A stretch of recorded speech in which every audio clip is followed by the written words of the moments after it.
Hello, and welcome to our first Level 1 Somali Finger Weaving tutorial. So we are going to be making a simplified version of a Somali Finger Weaving piece. So this is just the two right here that's made out of one warp. This twisty thing is called a warp. So this is our goal. We want to keep this little buttonhole open so that we can make it a bracelet later. But for right now, just know that this is our goal. So I'm going to put this up here. But before I do that, I'm going to give you an example using our fingers. So we're going to treat our two fingers as if they were the two pieces of warp. This is what we're aiming at. So I'm going to take this away and just use my two fingers. We will take our weft, meaning our wingspan of string that has been folded into two, and using our two fingers, we're going to hook it onto the first one. Now our goal is to crisscross it. So we have this back one that has been brought up to the forward, and now we're going to bring this top one and crisscross it that way. Okay, so now that you have it crisscrossed, we need to bring it back the other way. So we're going to crisscross it again, and then bring the one that is closest to me back. So we're going to bring it back, and the one that is farthest from me forward. So you see we've made another X. It's kind of like an infinity loop or a figure eight. So this is what I should have now. Right? And so if we were to continue on our fingers, it would continue as such. We would crisscross on this side, bring it between, crisscross, and so on and so forth. Between, and that would be our weave. But we're not doing it with our hands, so we're going to start over with our dear little warp right here. So just like we did with our fingers, we're going to take this, put it here, and we need to crisscross it between. So we're going to take the one that's closest to us and bring it to underneath. And we need to take the one that's farthest away from us and bring it forward. It should look like this. Make sure that when you pull it a little bit tight, that you have this little button right here so that we can make it a bracelet. So make yours look like this. Now, to continue, we're going to flip over, and you can see that we have one on top and one on bottom. We need to crisscross those. So I've crisscrossed them. Now there's a new one on top and bottom, right like this. So just like we did before, the one that's in front needs to go behind, and the one behind needs to go in front.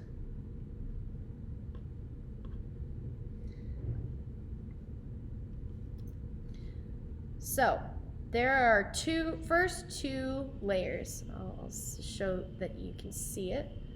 Those are our first two layers.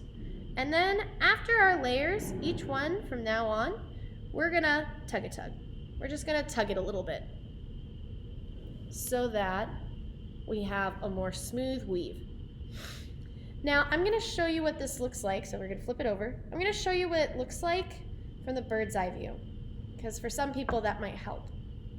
So we have our two, we split them in half like a banana, and you can kind of see what's going on in the inner workings here. So we need to crisscross these out here.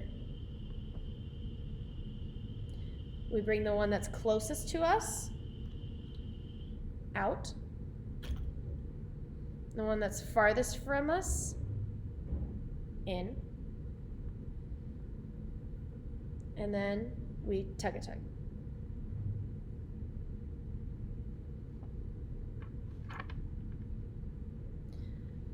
Go ahead and flip it over again, and I'll show you from the bird's eye view again. So we split them in half. We crisscross the outside. The one that's closest to us, we cross, whoop, the one that's closest to us, we cross out. The one that's back here, it's farthest from us, we cross in and tug a tug. So now you'll see that I have 1, 2, 3, 4 layers going on here. And it's that all the way down. Now you can see here that we have some of our warp that's showing, meaning this. We have some of this warp that's showing. So what we're gonna do is gently push or pull this down a little bit so that you can't see the warp anymore. And then you continue on and on and on until you have this. Now, I have some students who say, oh, Miss Berryhill, I'm done with my color, or I want to change colors. What do I do? Well, you're going to go ahead and tie this off like this. Take it. It's the first part of tying your shoe. Just don't make a bow. So I'm going to tie it off like that and pull. Tug, tug, tug. Now, when you do this, once you use your new piece of string, you're going to treat this like it's part of this warp. So let me show you. This new piece of string that I'm going to use, so I find the middle of it, our new weft, find the middle. And I'm going to start just like I did at the beginning, only I'm going to include this red piece in with my warp over here. So I'm going to include it here. And then we go on doing the crisscross and tug a tug, right? You can see that the blue part is right there. And then I'm flipping it over, doing the same thing that I've done before. Crisscross. One closest to you goes back, one back comes forward.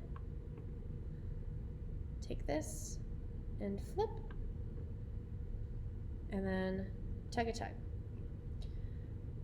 So this is going to be my second row where I take the red, so I'm going to flip it.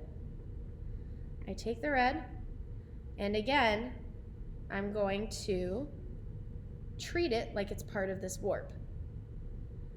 So I'm crisscrossing over the red,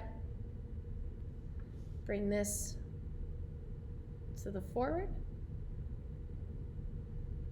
back, let's see, oh, I might be getting confused, there it is, forward, and then tug a tug, making sure that this red doesn't show. We need to bring this down. There we go. Okay. Now, when you do it again, so I'm just gonna quick scoot through this, cross, open it up like a banana. Come over, over. Now that I've done it twice, I'm gonna leave this red out. I'm not gonna use the red anymore. So I'm gonna go crisscross without the red and move on just like I did before. So I hope this has been helpful, and in case you want to know how to make this into a bracelet, you put your little buttonhole here, and you're gonna take one side of your warp, and you're gonna thread it through. And I can do this without, so you can see, you thread it through. You put your hand in, and then you have the bracelet. So you tie a little bow tie, have a friend help you maybe, and voila, you have a bracelet. Thank you so much for watching. Let me know how you did on yours, or how I can make these better.